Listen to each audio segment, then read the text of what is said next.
Danny Casolaro was murdered by the government, and this episode's all about how. Yeah, that might be true. I didn't know you were starting. Caught me off guard, much like his assailants caught him off guard. Yeah. It's a wild conspiracy episode, so pretty fun. If you like conspiracy episodes, you'll like this one. You'll enjoy it. Jokes. And also, if you like comedy podcasts, you'll like this, because that's what this is. This episode is mostly laughter and dishonoring the dead. Sorry about that. I guess. Hey, you got any shows coming up? Yeah, speaking of dishonoring the dead, I'm doing a funeral. How wild would that be? Hey guys. No, I am. I get spring break off, and so the next show's coming up. Are April 5th. This is actually fun in San Angelo, Texas, which is like the bad part of Texas, like the part that sucks. And if you live out there, you know. Exactly what I'm talking about. San Angelo, Texas. There's a family out there that is raising money to adopt a child, and so they're putting on a comedy show as a fundraiser. So I get to be part of that on April 5th, and then on April 7th, I am doing 3 Sunday services. Whoa. For a church in Bloomington, Indiana. Whoa. So please come hang out. Would love to see that. And then also on April 13th, I am in Coors Light, Idaho. Coeur d'Alene. However you pronounce that place. Coors Light, Idaho. Coeur d'Alene, Idaho on April 13th. So any of those shows I'd love to see you at. Please don't kill me. Hey, welcome back to Kansas City. How you doing? Good. Thanks for having me. How was your flight? Dude, no, I was actually annoyed. The guy at the rental car thing, like I was just like, all right, yeah, I've got a reservation. Here we go. Yeah. And he's like, oh, you in town for business? And I was like, uh-huh. And he goes, you gonna get some barbecue? I was like, just give me the Ford Escape. Give me just let me get out of here. Yeah. Ask you all the small talk. Tell him about your Uber. Oh, yeah, my Uber this morning. Now, listen, I was disrespecting him at first because he missed 3 turns. And so my arrival time went from, I live 56 minutes from LAX. Yeah. And, if you're looking at a map, it's toward the ocean. That's 56 minutes out in the ocean. So anyway, so he picks me up. Yeah. He misses 3 exits on his, because I can see his GPS. Yeah. And so 15 minutes on the ride, our arrival time now says 56 minutes from now. And I was like, oh, okay. And then, so I texted you about it. I was like, this guy's missed 3 turns. I was like, what the heck? Yeah. And then, I'm not joking, 5 minutes after that, the arrival time said 25 minutes. That's incredible. And I was like, oh, hold on. That's incredible. I was like, this guy, I wasn't familiar with his game. That's pretty impressive. You can't tell anyone that route now. You have to hold that. Yeah, he told me the route. Yeah, well, yeah, you experienced it. He couldn't not tell you. No one else can know about this portal. We went to this like weird, it was a car wash we drove through. And then on the other side, there was like, I fell asleep for a bit. It was a short ride. Short, a long time. Yeah. Anyway. I had to shave again at the end. Yeah. I woke up shirtless. I don't know what happened. I don't know what happened. Yeah. That Toyota Sienna, but we made it to LAX this morning. Yeah. What was wild is we made it, and next thing I knew, we were in the cargo hold of the airplane in his car. This guy told you I knew the way. I told you I knew. Are we supposed to be here right now? Yeah, that's the wrong question. Yeah, that's not a question you want the answer to. I got the middle seat. I overplayed my hand this time because I had booked an aisle seat in an exit row, which is a main cabin seat with the pores. And I usually fly, without the pores. I usually fly in front of the pores.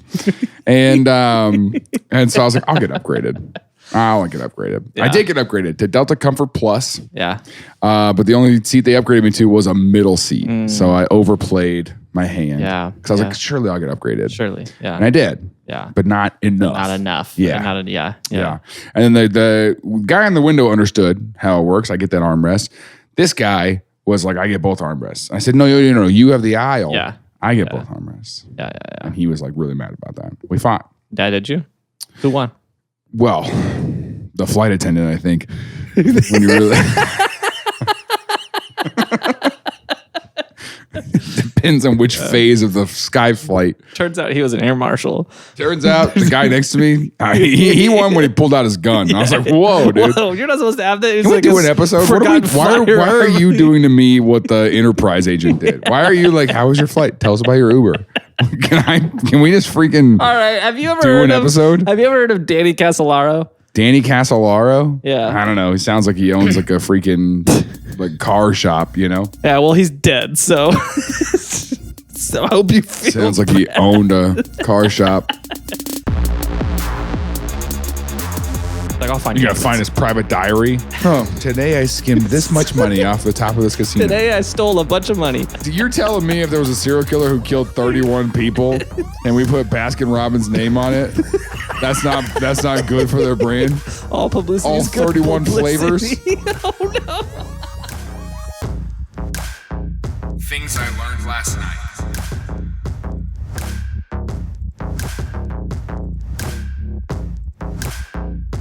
Now, Danny Casolaro, this is going to be a big story. I'll tell you, we can take a look at him first. Here's Danny. Danny looks like Steve Irwin's brother. He looks like my brother-in-law. Here's another shot of him. Here's another shot of your brother-in-law. You don't. He looks like my father-in-law, straight up, actually. Like if you just I met him once, but I can see it. Add a couple years to him. Here's another picture of him. And then here's that same picture of him with his son not cut out of the picture. Wait. Is the last one his son's cut out? Is that what you're saying? Yeah, this is the news. The news was like, oh, we can't have his son in there, so we got to cut him out of that. No, they didn't. That's not the same picture. It's the same picture. That's the same picture. Are you joking? It's similar enough to be called the same. Okay. That's because it's the same person. So you're saying these two pictures of the same person are the same picture because they're similar enough? You understand how that works? Like that's like you saying like this episode's the same as everyone because our voices are the same. All right, so Danny Casolaro. Speaking of, yeah, this is insane. We got some YouTube comments from multiple people now because we've told you how the prisoners listen to us, not on the podcast because when we go to the prison walls and we shout, and we give them instructions and we say, "Here's what's going on." Anyway, no, the prisoners listen to us because they got nothing else to do, and. Apparently, a lot of them don't know which one. Like, because when you download our episodes, you can see both faces. of us in the thumbnail. Yeah, but apparently they didn't know which is which. That Tim's the fat one. You know what I'm saying? It is insane to me, and we've known each other for 10 years. We've known ourselves for longer. I've known myself for quite a bit, 30. But we. It's crazy to me that you could see those pictures and hear our voices and mix them up. And then go, yeah, that's what the small squeaky looking one probably sounds like a grown man. And then that clear mammoth of a man, just broad shouldered, strong jaw man. Strong jaw. That guy he probably sounds like Mickey Mouse got his tonsils taken out. You hear it? Oh boy! No. That's him with tonsils. Oh boy! No, just say "oh boy" like you're. Oh boy! There you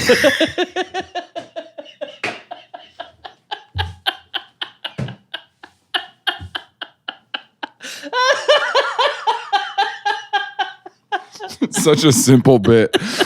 Golly. All right, Danny, we gotta get into this. Okay. Danny Casolaro was a journalist. Kinda. Journalist is a strong term for him. Sure. He was a writer. He was a poet and like a novelist. That's what he wanted to do. Sure. But he wasn't making it doing that. So he got a deal like as a tech journalist, writing in technology. And he stumbled upon something once that led him down a rabbit hole that changed his life forever. Okay. Did it end his life? Allegedly. Allegedly? I don't know. Let's get there. Allegedly. Here, we'll fast forward to the end of the story real quick and then go backwards. I think that's a better way to do this. You want to wear one of those hats? Or all three of them? No. Put the logo. All right. You want one? They're not going to fit my head. I think they will, actually. These are pretty big hats. Okay. Like, this is huge on my head. It is pretty big. Odd job hats. Okay, so what happened? Okay, so Danny.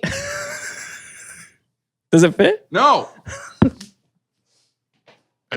Danny, he on August 10th. We do corporate podcasts. If you are a company and you want us to make content for you. What is happening this episode? Okay, now do your pitch. I'm saying this is from one of the podcasts we produce. I was trying to set it up so we could do like a our media company will. Okay. Set it up again. Our media. Hey, cool hat. What's that hat for? I'm trying to bring it up naturally. Cool hat. So thanks for bringing it up. We do corporate podcasts for companies, for people who want to make content. Professional podcasts. And people who are like, man, I know that content's important, but I don't know what to do about it. You know? Yeah, what should I do? And so if you are a company or you know a company or you would like us to make content for you, you can reach out. Yeah, we can produce. They made the hats, though. This wasn't our idea. I love the hats. I actually told them not to. I actually really like them. I said, don't make the hats. You never and said I that. threatened them. I said, if you make the hats,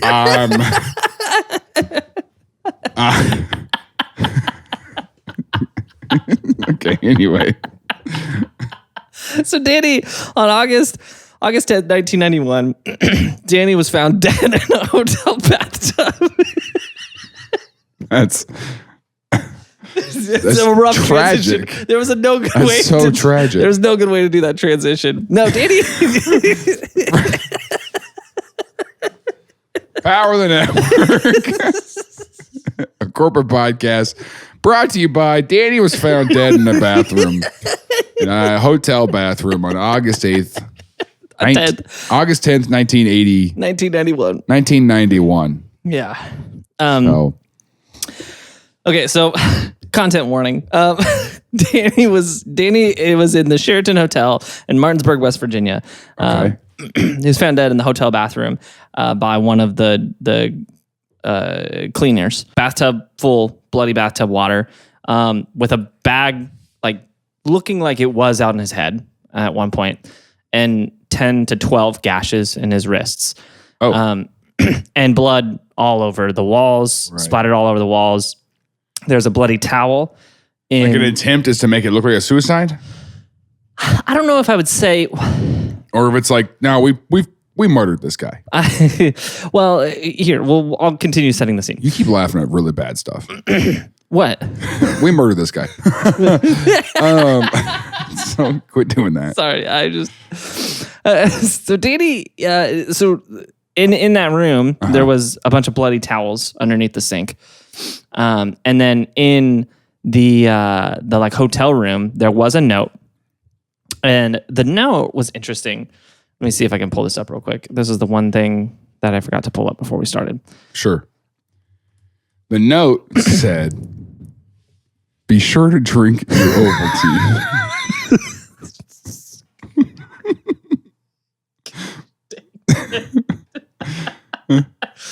Because that's how their marketing is going right now. Is they're like, what gets news coverage? Murders. What if we started murdering? Now hold on though. If I'm making content for your company, you want branding help, you want marketing help, you want some buzz around your company, murder someone, dude. Leave a note behind that said this person got murdered by Cheetos Flamin' Hot. All right, Frito-Lay to rest. Frito-Lay to rest. All right, like freaking. Just start killing me. Wow. Okay. The Home Depot. You can do it. We can kill. That's the craziest thing you've ever said out loud. Pretty good idea. Pretty good idea. So the note said... That's up there with lobster hands. I'll tell you that. The note said... Oh, boy. We're in for a long one today, folks. Buckle up. For real, you're probably driving right now. Buckle up. Buckle it up. Or else we're going to turn your wreck into an ad. So the note read, to my loved ones, please forgive me, most especially my son. And yeah, they were trying to make it look like a suicide. And be understanding, God will let me in. So okay. And then some of his personal effects were left in that room, and it was ruled this was a suicide. His family was notified and all that. It was ruled that by the coroner? By the police. Yeah. Yeah. Coroner, I'm not going to say. Police, I'll say yeah. Sorry, I accidentally ruin stories all the time. So yes, the police show up. They rule it a suicide. I keep doing to you what my wife does when I tell good stories. I'll be launched into a good one. Yeah. I'm like, oh my gosh. So one time, this girl in our small group was like, I've got this mace because I don't feel safe on campus. And I look across the room. She goes, he maced his best friend. I was getting there. I was trying to. I was going to go there. I was going to get to that part of the story. Yeah. They got married after. Reagan, stop it. Let me tell a story. So they rule it a suicide. Mm-hmm. 2 days later, they contact the family. And the family says, it's weird. You're just now contacting us. It's been 2 days. And they said, okay. They're like, we've been trying to reach you. The cyber attacks. There was a solar cell flare. towers are down. You know what? Actually, we were talking about this today. Actually, we've got a lot to get to.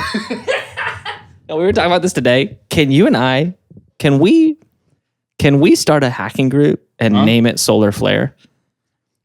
And say... First of all, that's super cool. Yeah, it is. Solar Flare Media. Shoot, that's kind of cool. SFM. That's kind of cool, actually. And then we take down the grid and we take responsibility and we say it was the solar flare. Yeah. And everyone's like, oh, it's just a solar flare. And then we just under the radar, baby. Under the radar is one of the umbrella groups. Yeah, yeah. And that's where we do things under the radar. This is us in jail. We're not in jail. We're being investigated. Yeah. Can you tell me what this LLC? It's under the radar, comma LLC. That's where we do all of our under the radar activities. Like what?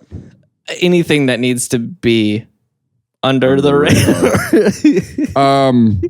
Well, we're here right now. It feels like you might. No. It seems.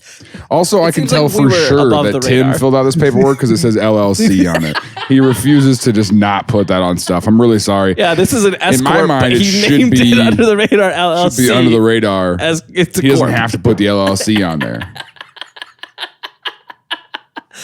You think LLC Corp has been taken? Can we be LLC? Can you tell Corp? a story, please? Danny's family says, okay, well, what did the autopsy say? And they're like, oh, we didn't do one. And they're like, oh, can we do one of those? No. And they're like, oh yeah, here's the thing though. The body's been embalmed. And they're like, that's strange because in the state of West Virginia, the family has to approve any embalmings before they can happen. And they're like, yeah, but there's been a lot of lawsuits lately. You embalmed him? We were going to get him taxidermied. What? You don't want that to happen when you die? Is that even possible? Is that legal?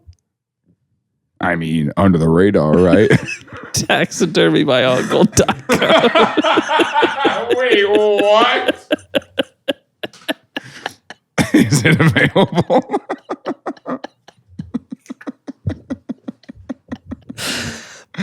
Yeah, my email is Paul the actor at taxidermymyuncle.com.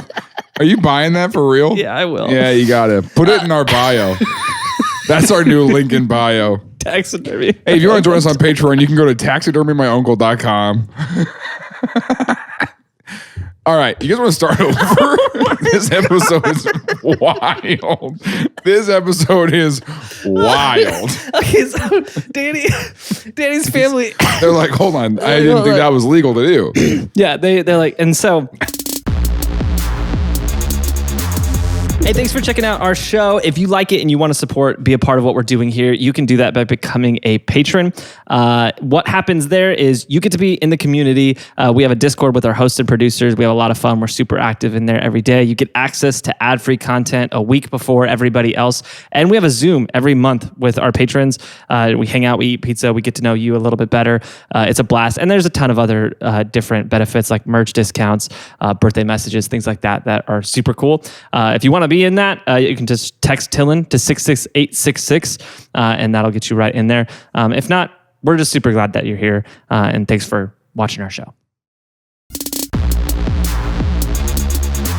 So they start kind of pursuing this, and they say, "Okay, well, let's do an autopsy, even though like you've already done the embalming. Like, let's see what conclusions we can make there." The autopsy goes through, ends up that they conclude the same thing.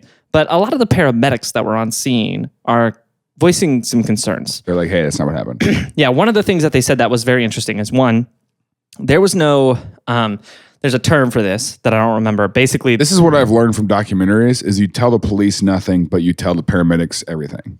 Yeah, that's very true. That's what's been said. What the paramedics said is, and there's a term for this, I don't know what the term is, but like basically hesitation marks. And so they said like, if it's suicide, usually there's evidence that they like went for it and they like kind of couldn't do it right away. Like this is too clean. Like there's not a sign of they were struggling to mentally do this. Sure. They also said, and this is going to be tough for you. They were too deep. There was 11 to 16. What was that? 10 to 12. Jaron, I know you're listening right now while you're driving. This is future Jaron. This is for you. Just really hang on, buddy. Hold on, buddy. They went down and he actually cut tendons. Why are you doing this, deep man? to the bone? Yeah. Far enough to where one of his hands at one point he would not have been able to grip because he cut the tendon that would have gripped. Yeah. And so they said it would have been literally impossible for him to go to the other arm hand and start doing the other arm. Oh, interesting. Okay. Either That's why this is relevant. Okay. So either that was the last cut, which like it doesn't seem like it. Yeah. Or that was another interesting thing is the tips of his fingers were cut off. You can't do that yourself. Which is very odd. Yeah. And what the police say is that hard enough to cut your own fingernails, dude. Like you ever cut your left hand? You know what I'm saying? Like it's really difficult to do.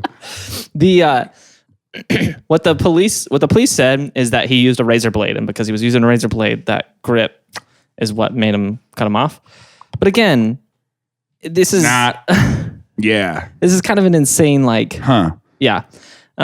So anyways, this is graphic, but it was a very graphic scene. Sure. And the police are sticking to their story that it was suicide, but there's some people right off the bat that are throwing some red flags. The cleaners and the maintenance guy who were the first to find the body said that there was and this is, I've heard multiple people say that this is an expert opinion, which seems a little jacked up to call it that. But they said it looked like that towel was thrown on the floor and they used their foot to wipe up the blood. The cleaner? Yeah. Oh, yeah, I can tell from the swirl. that was with the foot. That was a foot wipe. That's how I always get the new guy. Hey, get down there and scrub like you mean it. All right, this is the Sheridan, not a Super 8. And then they also talked about the splatters on the walls. Yeah. How those cuts, it doesn't make sense that there would be splatters on the walls with those cuts. And the bag is a weird touch. Like, why would you cover your head in a bag? And then go for it, yeah. So there's a lot of mysteries. Also, the police just drained the bathtub when they got there, which seems like that was probably evidence there. They should have at least took a sample of that. They literally washed the evidence down the drain, if there was any. So there's a lot of red flags in this whole this specific point in the story. We're not a true crime podcast. I'm interested why we're doing all of this so far. Yeah, you'll get it. Okay. And so and I guess the last important thing, there was an empty bottle of wine and a single beer in the room too, and some pills. Okay. A whole bottle of wine? Yeah. Okay. It was empty. Here's the thing though. This trip was a significant trip because of the reason why he was in West Virginia. Martinsburg, West Virginia. And so we need to take it back a couple years in the story to look through Danny and how he got here. Sure. So Danny was a poet and a writer, as I said, but he did technology news columns to like pay the bills. Okay. And this is throughout the 80s. And so he got a job from one of the columns that he wrote for to investigate this lawsuit that was open for a company called Inslaw against the Department of Justice. Okay. Inslaw was founded by, here, let me pull up a picture of him. Sorry, I gotta pop over. Inslaw was like it was a mom and pa operation that was a husband and wife that secured. Usually mom and pa are. They secured a deal with the Department of Justice. This is his wife, or Bill Hamilton, and his wife, whose name is not on. Bill Hamilton looks like he should be portrayed in a movie by the. Did you watch Only Murders in the Building? Yeah, the guy who has the cats. Yeah, I can see that. Yeah. So Bill and his or wife. Or me, if you're open to casting. If any casting directors are watching this, I'm just so thirsty for work. I also produce a podcast for you. Also, yeah, because content's important. Content is king. Yeah, I can't find Bill Hamilton's wife name anywhere. But Bill and his wife started this company, Inslaw. And what Inslaw did is they created technology products for lawyers. And they developed a software called Promise that they got a deal with the Department of Justice for. And what Promise was it was a database for prosecutors. The Department of Justice thought, this is really cool. And this is the late 70s. What kind of database? It's the sort of thing that can track all your data. It's like an Excel spreadsheet. But it's so this was at the time where everything was paper. It was like computers were just popping onto the scene. So it was taking all your file. If you had ever done anything wrong, it would take your file and it would make it in this global database that all the prosecutors across the nation could access and see. Here's everything you've ever done. Here's your file. Yeah, where before it was like, oh, you got to call and access the library to get the file. It was disconnected. Where can I get my file currently? I don't know. Have you ever broke the law?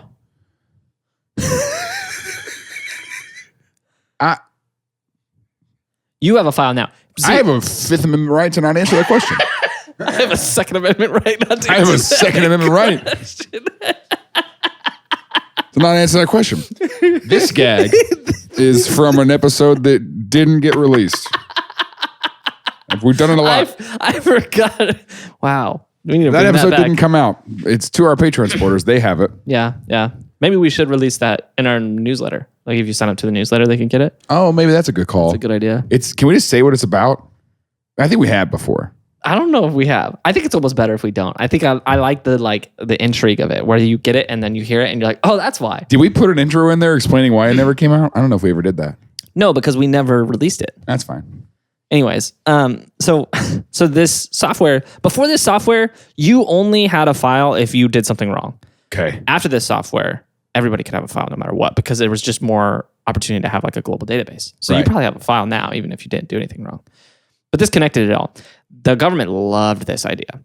Yeah. So much that allegedly they took this software. So they took this deal with them, and this turned them into like a real company. So like they went from Ma and Pa to Ma and Pa and this guy in the background. And then to Pa in color. Pa in color with Pa in color. with a logo in a cool light. So like it made them a real company, and they actually they were able to hire up a whole team and develop this software and manage the software for them and do installations around the country. And it was a big government contract that made them millionaires. It was kind of like they struck gold, and it was a very exciting time for them. They achieved the American dream. Well, a few years into running this, Inslaw gets a letter from the Department of Justice in Canada. And Department of Justice in Canada says, hey, we've been installing your software. We ran into this issue. Can you help us sort this out? And they're like, wait, why are you installing our software? Yeah. And they were like, buy it from us. Yeah. They were like, when did this happen? Yeah. And I see how this went. Yeah. And so they started tugging on some threads. And long story short, allegedly what happened. Danny gave it to him. Was. And they're like, we got to kill him. Well, allegedly what happens was the Department of Justice took this software and distributed it to their allies. Oh. Without the license. So breaching their contract with Inslaw. Right. So that way their allies could have it. And Inslaw said, hey, they got to pay us for that. And the Department of Justice was like, no, we didn't do that. No. Oh, they were like, we didn't give it to them? They're like, no, that didn't happen. And they're like, how did they get it? And they're like, we don't know. So they took him to court. They sued him. Pirate Bay. I guess they went on LimeWire. It had to be LimeWire. I know the Canadians, they don't care about malware. So they probably were just like, what's a virus? Who cares? Malware? What is that? A duck? What is that? So they took him to court. And this was this guy in the background that I said was their employee. This was actually their attorney. And this is significant because he was the attorney general at one point. This is Elliot Richardson. And Elliot Richardson's a very significant person because Elliot Richardson was the guy who, during the whole Watergate affair, told Nixon no and stepped down. It was like, no, I'm not going to do this. Yeah, he's like, I'm not going to be a part of this. And he stepped down from his post. So he's got some beef with the United States government. Yeah. And so he came and he fought the DOJ. He's like, I also hate the United States government. He's like, there's different kinds of people who hate the government, though. You know what I'm saying? Like, there's like, we hate the government people, and they're like building camps out in the middle of the woods. Yeah. And then there's like lawyers who are like, we hate the government. Let's take them. So he knows who to call. And so he makes some calls. You really want your CPA. You want your accountant to be like a person. Yeah, that's true. That's like, a good I want person. you to be super like, don't let me pay taxes. I want, if I pay too much taxes, I want you to go, if you pay this, I'm going to step down. Like, looking at this number, if you pay that bill, insane. I'm going to get out I'm going to leave. So he knew, Elliot knew the people to call. I'm calling his first name. Elliot knew who to call, and so he could get all the data he needed on the U.S. government. Good old L. And so they go to court, and in this legal battle, he is able to produce documents proving that the United States hired a software engineer to install a backdoor in Promise, and then hired a third-party company who was Inslaw's largest competitor, significantly larger than them, and was owned by a guy who was within... not yet, but would eventually be within the presidential cabinet, who was the owner of this company. And then there's so much like just blatantly. You see the Gavin Newsom thing that happened with Panera? No. Like in California, a $20 minimum wage is coming through. Oh, yeah. But it doesn't apply to bakeries and cafes. Because one of Gavin Newsom's biggest donors owns 24 Panera locations. Not even like owns Panera. just owns a couple locations. And is like, I don't want to do it. So they wrote that It's stuff like that where you just go, this is so obvious. That should be illegal. I think it is. But like... That's so insane. It's just stuff that you go, what do you like? Yeah, that's crazy. Like they're just like, we're doing it. So yeah, similar thing. So this company gets Promise software. Like, hey, we like this software. I don't want to pay them too much for it. I mean, to be fair, though, this is what we all did with Photoshop when we were on staff at a church. Not exactly. Like, the church bought a license. I also have a license. Yeah, I still have my church's Photoshop license. Yeah? No, that's not true. But yeah, no, they got rid of it. Time. Yeah, well, then they get rid of it. They were like, you have to pay us $1,000 a month. Yeah. So they what they did was they got this third-party guy, which we're going to introduce him in a minute, to install a backdoor on the Promise software. Sure. They took the Promise software and they gave it to this third-party company, and they said, hey, it'd be really cool if you sold this to like Israel and Canada and so that they didn't do it. And 80 other countries. And so this company sells it to 80 other countries. Okay. And it's all linking back to the United States. So now the United States has data on everybody in 80 other countries. Okay, I see what they did. I see what they did. And honestly, they're allies. Smart play. Allies and enemies. These are people both within and outside the United States, like net, that this company was selling this stuff to. Okay. And so meanwhile, the guy who developed the Promise software is like, our software is in 80 countries and we're only managing the license for one of them. That doesn't make sense. Yeah. And so they take him to court and they win, like landslide victory. Good. $6 million settlement. It's not big enough. Well, at the time, it was $6 million. Today, it'd be $16 million. Still, don't think it's big enough. But still, $16 million. Because the government's just like, okay. Well, so they win this. Inslaw wins this case. The Department of Justice loses this case. Right. $6 million settlement gets handed down. A couple months later, the judge over that case fired. The prosecuting attorney or the defense attorney for the Department of Justice is replaces the judge who was fired and is now the judge. And they the Department of Justice applies for an appeal, and they go back and they appeal and they lose the case. What? How can that work? I mean, it's the Department of Justice. They decide what's justice.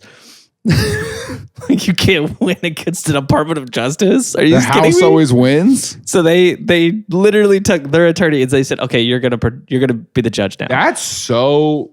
And so they did What the year appeal. is this again? This 81 is when it all like came through. That's bonkers. And so Inslaw goes bankrupt, yeah. and they never see a penny from They had this. to pay. Did they pay the $6 million back? No, they never got paid. Like, it was before the payment ever went So through. stupid. That's when that. That's what I'm saying. That's the stuff that would like. Oh, that makes me so angry. It's infuriating. That's like Pepsi Jet. Yeah. Well, worse. Whoa. I don't know. It's worse. It's Okay. worse. But like that stuff makes me so irrationally angry. Yeah. I mean, this was kind of like, this really was the like foundation to the NSA is what this whole scandal was. Oh, okay. Sure. Is them realizing, oh, we can like spy on everybody. Like everybody. Yeah. What are they going to do about it? Yeah. And they're like, what are they going to do? Sue us? Well, the Department of Justice. We're going to win that case. Even if we lose that case. It's our second win amendment that right. case. That's a really funny bit to just anything. Okay. So you know how fast you're going back there? I don't care. I was exercising my second amendment right. Yeah, I don't think you know what that means. I don't think you know what that means. They pull their gun on you. They're like, what did you say? I guess I don't know what it I means. guess you're right. I guess I didn't know. Can I have my lawyer? Can I have my mom? You have the right to your lawyer or your mother. All right. Not the state will provide one for you. Okay, so Inslaw goes bankrupt. The lawyer was his mom. That was the joke That the whole was time. Yeah. So Inslaw goes bankrupt, and Danny gets the case to write a tech column about it, and it was supposed to be a look at this news. Isn't this crazy? He starts digging into it. He calls Bill, and he's like, "Hey, can you tell me something about it?" And Bill's like, "Oh, I can tell you a lot about it." Yeah. And so Bill and him start talking a lot, and Bill introduces him to a lot of the people that he's gotten to know as a part of like the discovery for this case. And Bill starts to tell him that he's got it on good intelligence from within the CIA, that there are that this is bigger than Inslaw, that this is bigger than the Promise software, that there's something much, much larger going on here. Yeah. And he's like, I think there's a guy by the name of Michael Riconosciuto that you should talk to, and Michael will open some doors for you and shed some light onto what's going on. This is Michael Riconosciuto. It's like a cheese. Oh, it looks like one too. And this is him crying, I think. Okay. And this is him. This is him old. So he's a prisoner. Yeah. So Michael is. It's a little monk haircut. Yeah, that's a good haircut. You should do it.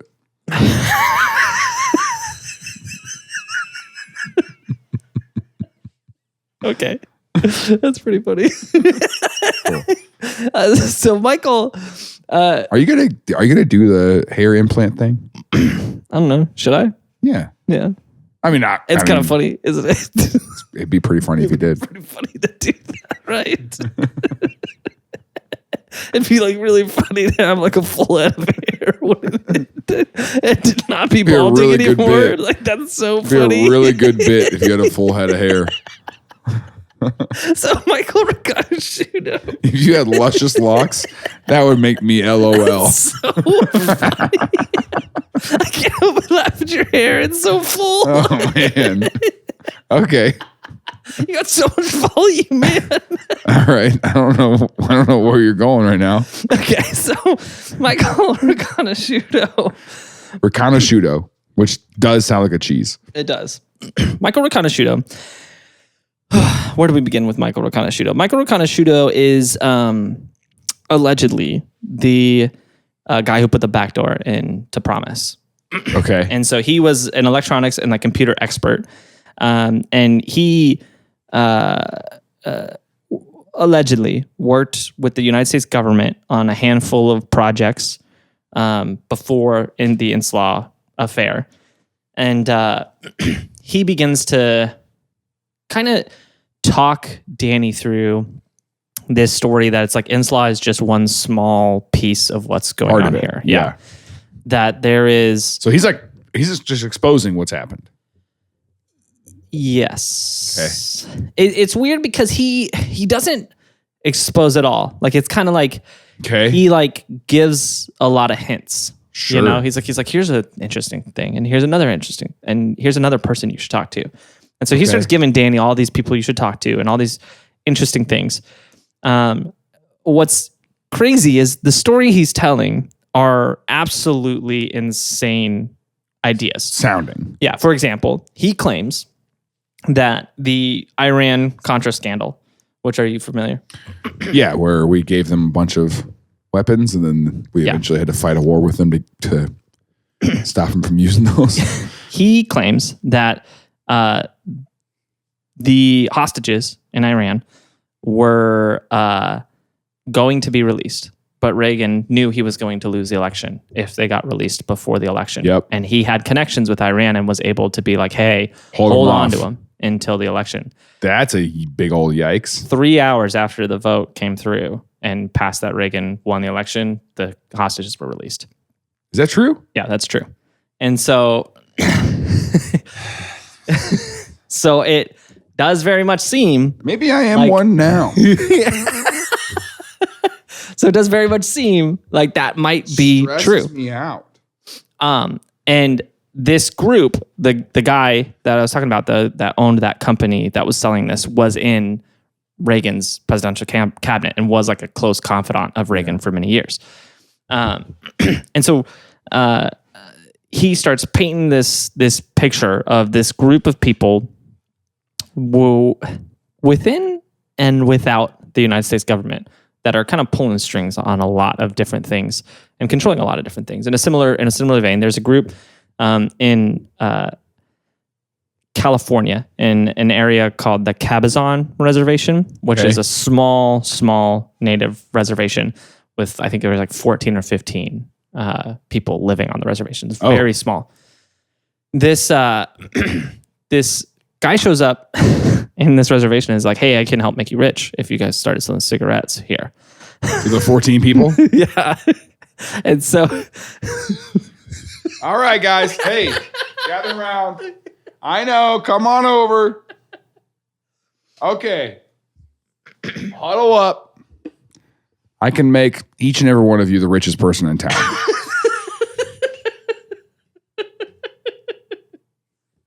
Yeah. That's wild. Yeah. So he builds a cigarette shop in town, and they start selling cigarettes to who? I genuinely don't know. I don't know if this is like close to another town that people are coming through. I really don't know. I mean, okay. And so they do that. And then he's like, hey, it'd be really cool if this cigarette shop was also a casino, right? And so they expand it to a casino. I've got enough people to run it in the town. They start running this casino. And you got one person over at the cigarette shop. Then you got, I don't know, a roulette, blackjack, front desk. Obviously, you got to have a hotel attached to it too. Or is it just casino? It's just a casino. This is a cigarette shop and casino. Yeah, I mean, cigarettes you've got and casino. Your dice. Yeah. What's craps? Yep. Sorry to say that word. Yeah, it's just a little like, it's like a gas station casino is what I want you to picture. I don't want you to picture Las Vegas. I want you to picture a gas station casino. Gas station casinos make me really sad. Yeah, I think that's the idea. It makes me feel really I think that's part of their marketing. Sad inside. Yeah. So that's part of their marketing? Look how sad this is. Don't you want to go to the Venetian instead? Want to do this? Yeah. Actually, by the Venetian. That does sound pretty good. Dude, the Venetian, here's what got me to go to the Venetian, right? I go to a gas station one time. I was like, there's a casino here? Why do I need to go to the Venetian? And then I saw someone get murdered at that gas station. And the guy doing the murdering was wearing a Venetian t-shirt. Yeah. And I was like, you know where this probably doesn't happen? Is the Venetian. The Venetian. Yeah. And he turned to you. We You didn't are even say sponsored by the Venetian. Go to TILLN.com Go to taxidermymyuncle.com/Venetian for a special discounted rate on your next Las Vegas trip. One of their SEO engineers is going to see that backlink show up on their site and be like, what the heck? Can people see the backlinks? Yeah.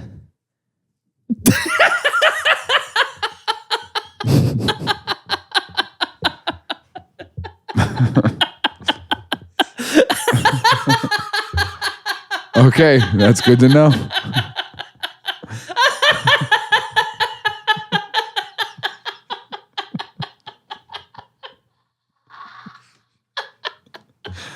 I'm killing it today. I'm killing in the name of Tide Pods. What? That's how I was helping them get their name out there. This is a serial killer, killed 13 people. Speaking of 13, that's the number of loads you could do with this one thing of Tide Pods. Jeez, okay. So this casino is operating. Right. And the security guard for the casino is... That's what I'm saying. They've got it. Okay. The security guard for the casino, one of the locals, one of the natives in the tribe. One of the 12. And... So Peter is thinking, this casino's not making any money. Like I see people rolling dice and I see a lot of money flowing through, but we're not making any money.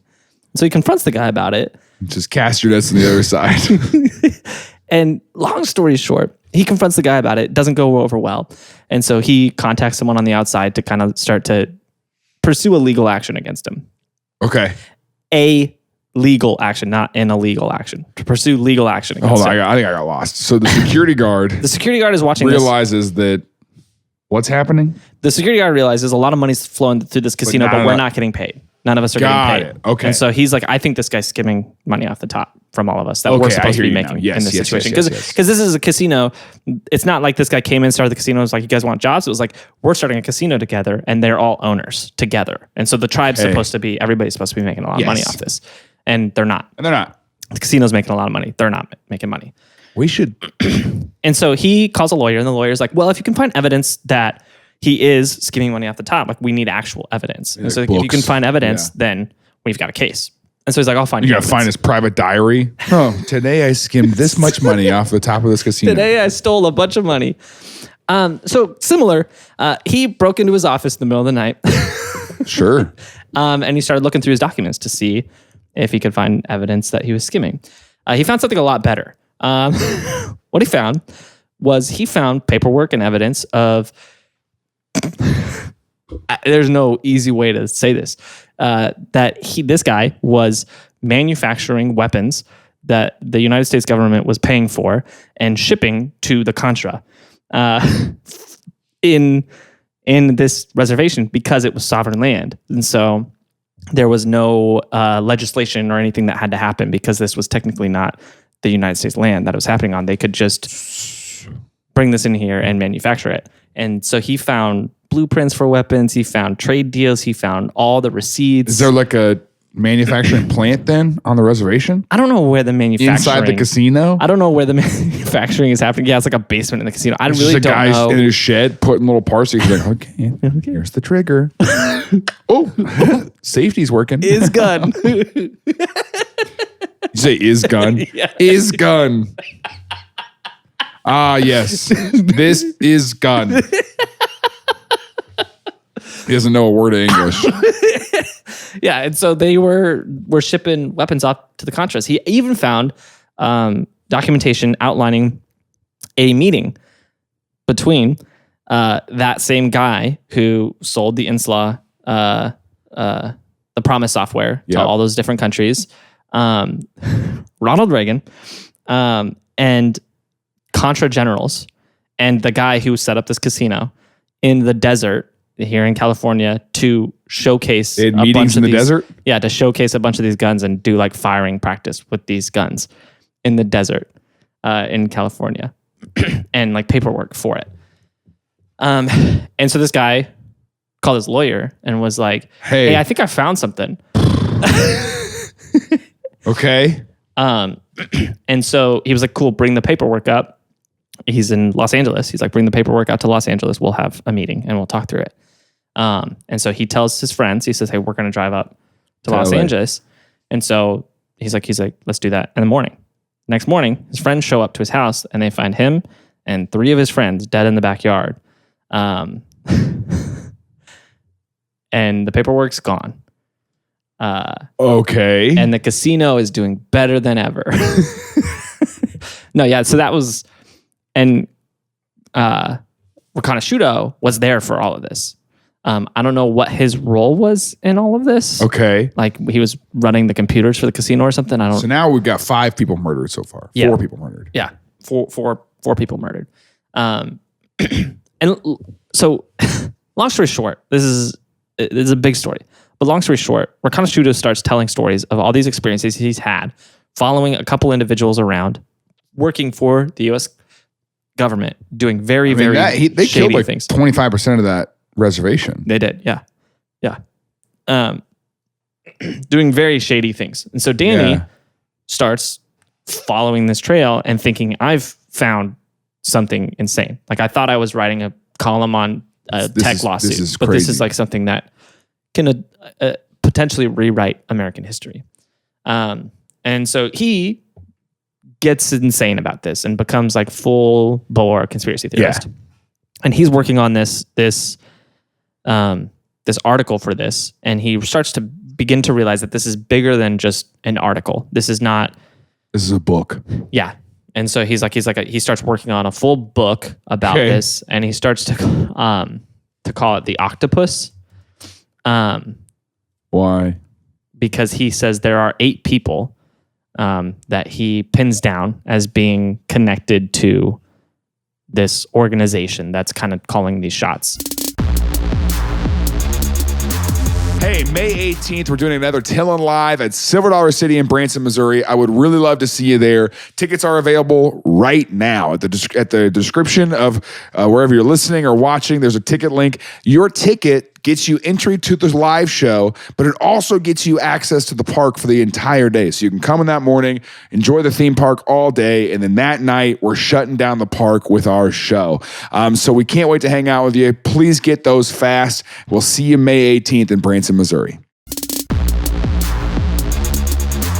Danny starts digging into this, and he starts meeting a lot, like this wild cast of characters. Sure. Of people that are connected to this in all sorts of different ways.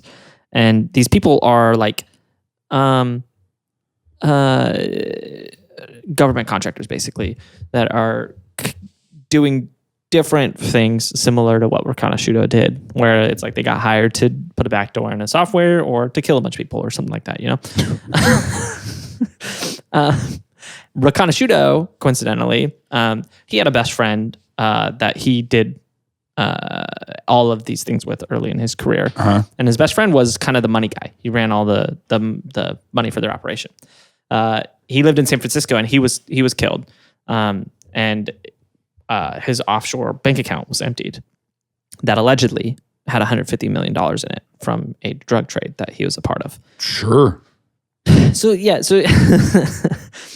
there's the Ratatouille guy looked pretty reliable. That's the thing. Here's the thing about Shudo. Shudo tells a lot of stories that are very fantastic. He doesn't look credible. Yeah, he does not look credible, and the stories seem very incredible. But a lot of them have been corroborated by either another source or by documentation that has been recovered. Okay. And so it's Shudo as a character is very interesting, but Shudo does end up going to jail. You saw that picture. He went to prison for he was working with Danny, trying to help him find all this information. Sure. And so he was connected to a few different people in the Department of Justice and was allegedly like leaking this information. Well, he found something, he says, that they did not want to get out. And then they would have killed him, and they threatened him, and they said, "Don't release this."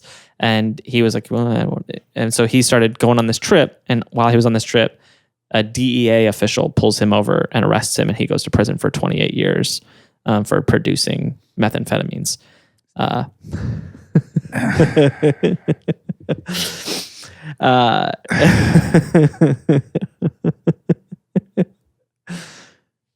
mean, put his picture back up. Which one? The first one. Young?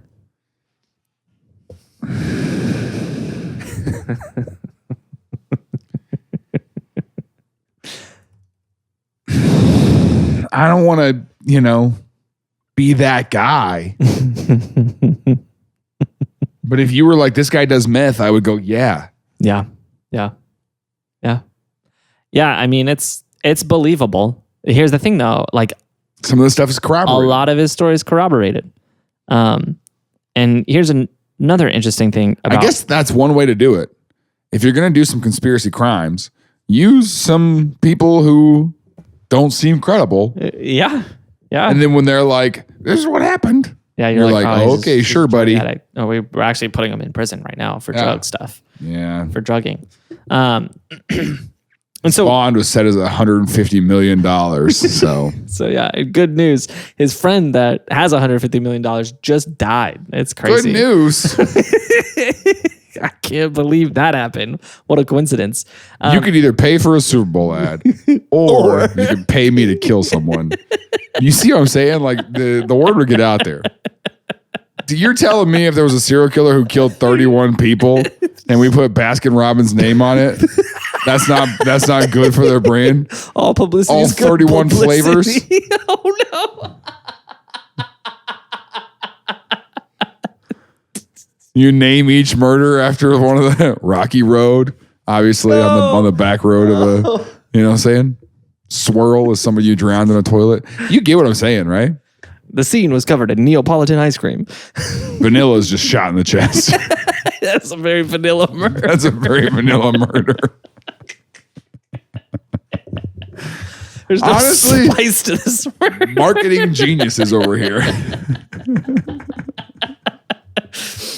No, so Riconosciuto. Here's the thing about Riconosciuto, though, that we haven't talked about yet. Tim's like, I'm just going to power through. The thing about Riconosciuto. Here's the thing we went to talk about. Riconosciuto's dad, yeah, he had government ties, and he was a very wealthy individual. Okay, who allegedly was a part of all of this. Okay, Riconosciuto's dad had like disowned Michael and been like, this kid is a psychopath. Sure. Which, I mean, if your son's saying those things about you, whether it's true or not, you probably need to disown him. So like, I don't know which way whether that helps or hurts his case. But the story kind of hits a climax where Danny meets an informant who is going to kind of blow the doors open on this whole case and give him enough evidence where he can actually like take this public and like he's got his smoking gun essentially. Right. And so he's supposed to meet him in Virginia. And the kind of week leading up to this event, he meets with his brother at his brother's son's 3-year-old birthday. So his nephew's 3-year-old birthday. Yeah, that was an easier way to say it. Yeah, that's okay. And so he meets up with his brother, and then after the party, he sticks around really late. Sure. And that party, a 3-year-old birthday party, went real late. Rager, dude. This is a crazy party. So they stayed up late talking, and he kind of was outlining the whole storyline to him. His brother is a doctor, okay, like a human doctor. Yeah. And so is his dad. His dad's a doctor too, actually. And so he's kind of talking him through this whole storyline of everything he's finding. And his brother, hearing all this, is like, it does seem like you've got something here. Yeah. And he tells him, he says, hey, by the way, if there's an accident, it wasn't an accident. He says, I've been getting a lot of phone calls lately of death threats. Okay. And so he's like, what year is this now? This is the year of his murder. This is weeks before his murder. Okay. Death? I don't know. Murder. And so he says, I'm going up to West Virginia. I'm going to get my smoking gun. I've got my last kind of informant. This is the last meeting I've got. He's been traveling all over the country, meeting these informants and interviewing them and stuff like that. This is his last one in West Virginia. And so he drives up to West Virginia. He was actually told by his contact that set this meeting up was like, hey, don't go alone. And so he asked a friend to go with him, but his friend was like, I don't know. His friend was like, because I mean, imagine here's how you have to ask, right? You got to be like, hey, I'm going to a meeting. Anything that someone would go, I don't want to go alone. I'd be like, well, I don't want you to either, but I don't want to go. But I don't want to be a part of it either. Yeah. Yeah. So he can't get anyone to go with him. So he goes alone. And so he goes up, he goes up to West Virginia, and leading up the night of. Do you think if he had someone with him, he wouldn't be murdered? No, I think they'd both be murdered. That's a bummer. And so through the police had interviewed a bunch of witnesses in the area, and we were able to kind of reconstruct the story of what happened. He shows up in town, checks into his hotel, goes to the hotel bar, sits in the hotel bar for a few hours, goes to a local Pizza Hut, sits in a local Pizza Hut. For a few hours. It's 91. Yeah, what are you going to do? Was the best Pizza place. Hut was freaking bomb in the 90s, dude. Pizza Sorry. Hut was the best place. I don't know if I can say that on the podcast. I don't know if they're listening to us. Sits in Pizza Hut for a few hours, and the Pizza Hut employees said it looked like he was waiting for someone that never showed. He goes back. Stood up at Pizza Hut? Yeah. He goes back to his hotel, hangs out in the hotel bar for a little bit, and then at 10 p.m., he turns in, goes back up to his room. Here's an interesting thing. He goes to his room, and the room next to him, the lady who's staying in that room had told police that she saw him go back to his room that night. And she described a guy that looked nothing like Danny Casolaro. He had, Danny had just golden locked hair. Super funny hair. Like so full, freaking hilarious hair. Like, look how funny that hair is. It's so full. It's so not bald. And the guy that she described, he had like thin brown hair, just so serious, unfunny hair, not hilarious hair. You should do the hair plug thing, and then you should do like a skin rejuvenation thing or something. That's so Botox, funny, maybe. Dude. That's really funny. Also. It's really funny to like try to look better. Yeah, I think you should try. It's so okay. So, and this guy was shorter and thinner than Danny that she described. Okay. And so it's a guy that does not fit his description at all. Right. And she said that she saw him key in and like had a key, keyed in, went in, and she just assumed that was the guy staying there. Well, how's he get a key? Okay. So that's an interesting detail. A couple other interesting details from that night. It's the 90s. Are they using key cards at that point? I don't know yet.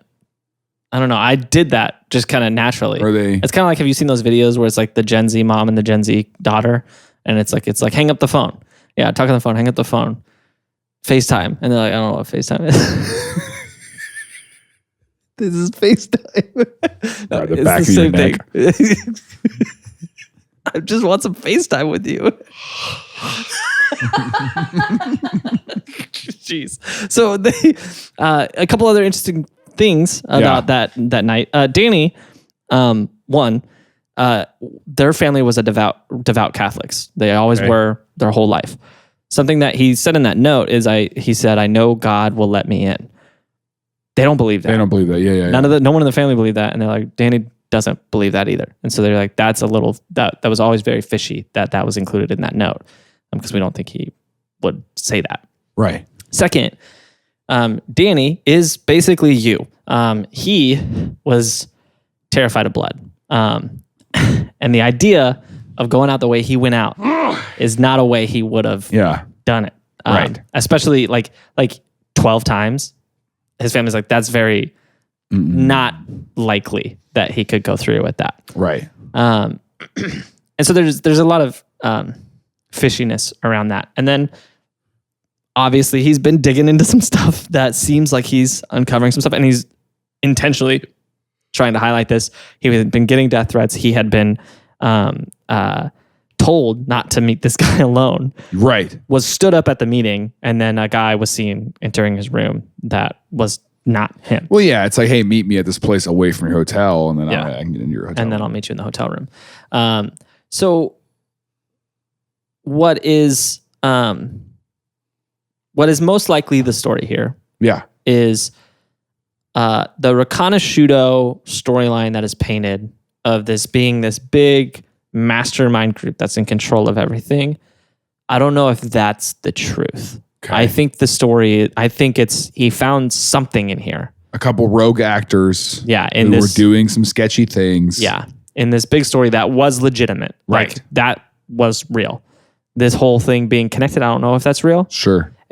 What's very interesting is in that storyline, there's a guy, something Booth, who was allegedly John Wilkes Booth worked for the CIA, who another reporter after Danny's death, she got obsessed with the story and started following the story to try to figure out what happened to Danny. And so she met with this guy who was one of the guys that Danny had spoken with, was someone who Michael Reconasciuto had lived with for 2 years. Michael hated the guy.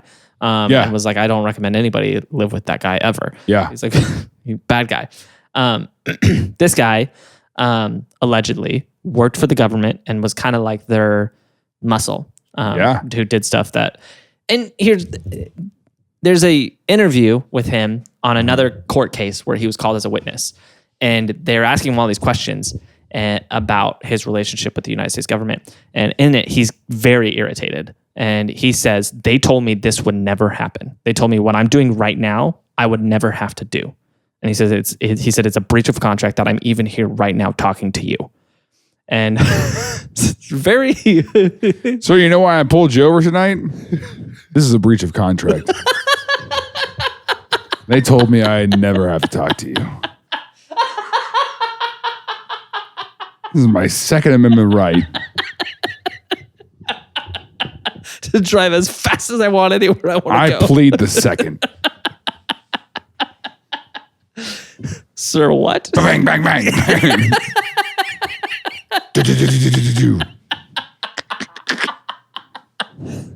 There's no gun in them. I'm just playing a game. I'm just playing a game. Dude, what if you get pulled over and you pull out a game on your phone that is just freaking like, and you just let it run through your car speakers? You're dead for sure.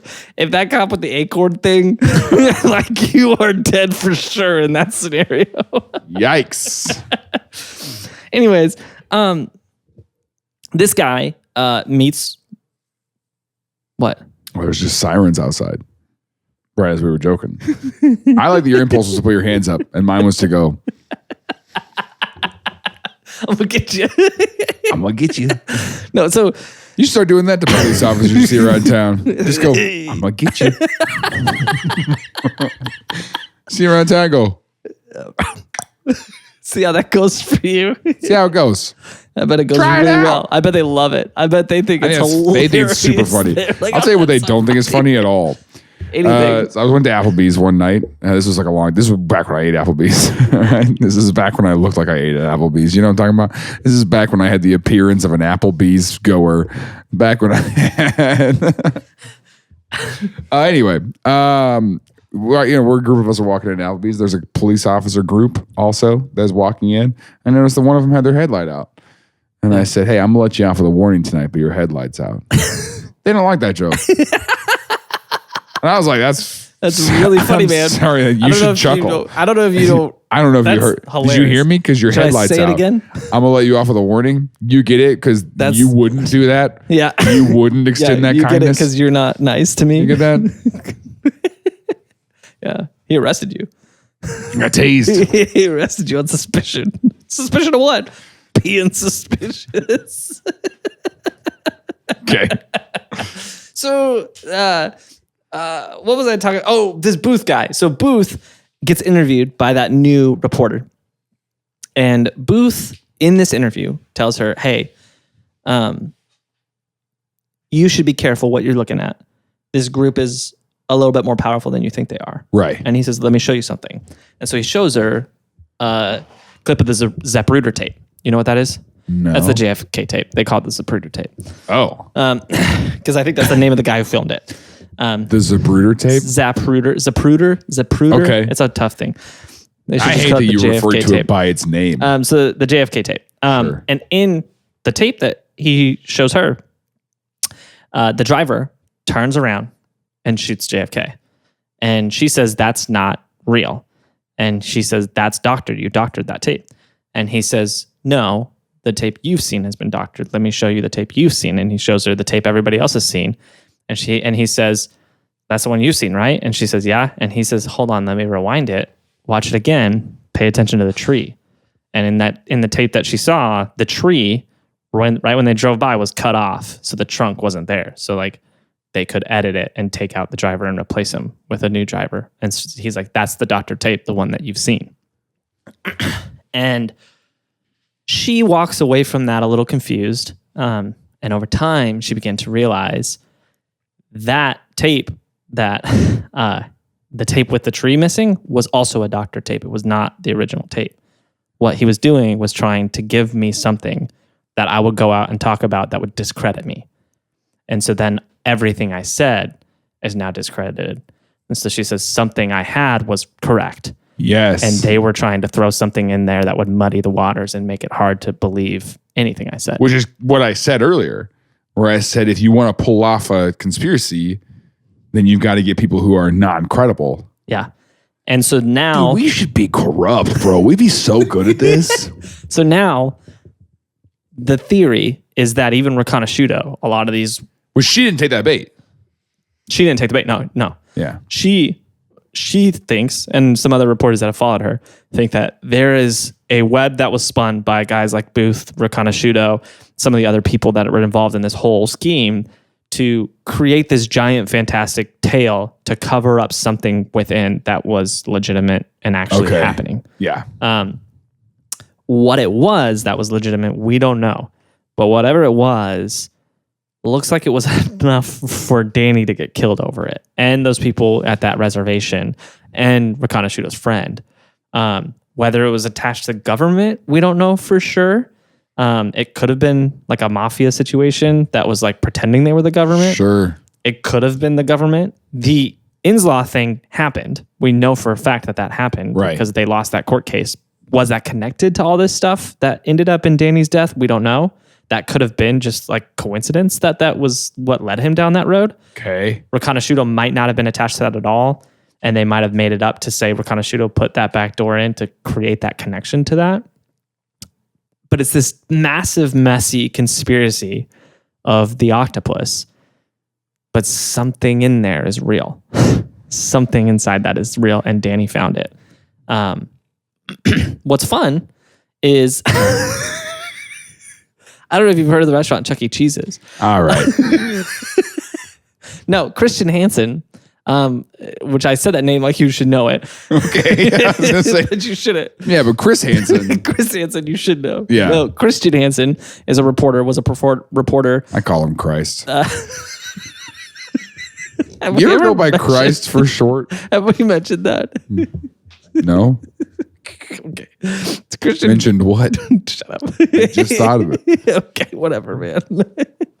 Christian Hansen was a reporter, is still a reporter, who got interested in this in 2013 and started really diving into the story. Sure. Got obsessed with it just like Danny and has committed his life to trying to figure this out. So he'll be dead soon. 10-ish years, maybe. Well, he... and one of his friends just produced a documentary series that's now on Netflix. It's a 4-part series. Very good, worth a watch. Goes much more into detail than I just did because this is much less. It's called The Gilmore Girls. There's a hidden meaning behind the Gilmore Girls, and you're not gonna believe it. Mm-hmm. Once you pay close attention, like the first time you're watching it, you're not gonna catch it. But once you know, you can't see it the same. Unsee it. You can't unsee it. No, but this documentary goes into more detail on all this. Names all the people that Danny thinks that are in the octopus. What's very interesting is Christian put in a bunch of Freedom of Information Acts to get this stuff revealed. Well, they were getting denied. A lot of them got denied, and they wouldn't let him actually see them. That doesn't seem like freedom. And so... Freedom of some information act, I guess. Freedom of the information we're okay with you having act. A FOIA. And so he, in 2013, applied for a FOIA request for the documents from the crime scene of Danny's death, and he was denied in 2013. And it's just kind of been through this cycle ever since then. A couple years ago, and while producing this film, he was able to get in touch with the local police department, and they were like, "Hey, we see that they've been bugging this, and this is kind of stupid." And they're like, "We've got them here on the desk. These ones?" That's exactly what happened. A framed picture of the body. Yeah, and it says this guy was killed by the government. Guy died. This guy.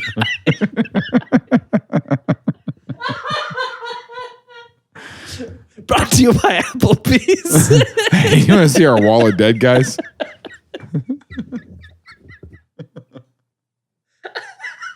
It's like This one definitely boosted shareholder value. It's like the B-Dubs Blazing Challenge wall. It's all just murders that B-Dubs committed. See that one right there? Ba-da-ba-ba-ba.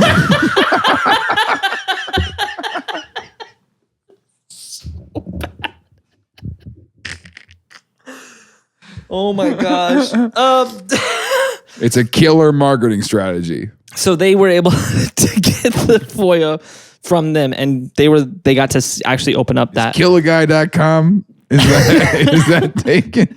That's one that you're on a list for buying for sure. Killaguy.com. Go to this website. Choose a guy. Choose a guy. It's like Tinder, but for murder. No. No. No. Yeah. This guy deserves it.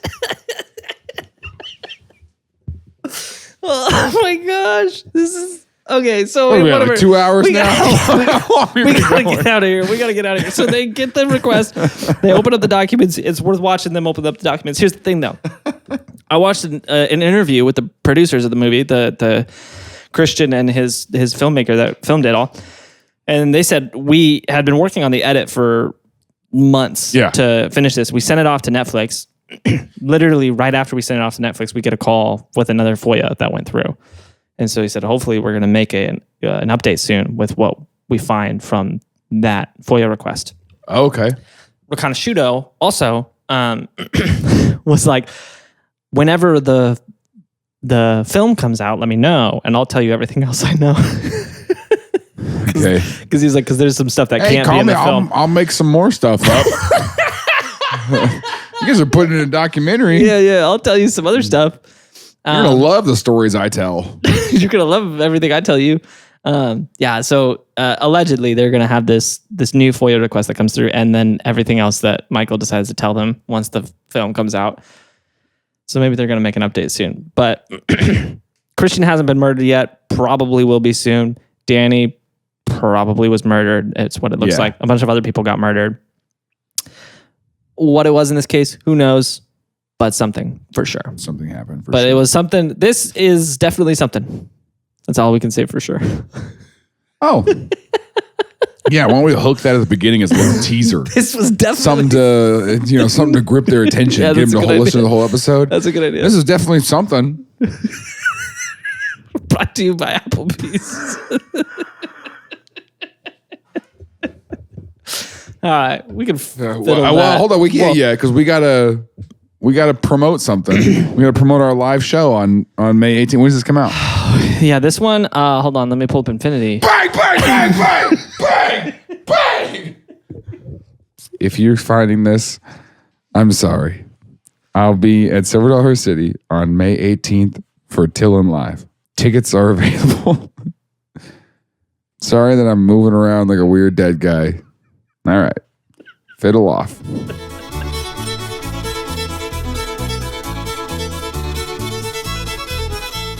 Hey, thanks for making it to the end of this episode. If you like episodes about dead guys, you would love our episode we did about Cocaine Bear. Yeah. It's straight up the movie, pretty exaggerated, but the story of how the cocaine ended up in the presence of a bear was super fascinating. And we did a whole episode about it. It is linked in the description of this, whether you're watching or listening or somewhere to click here.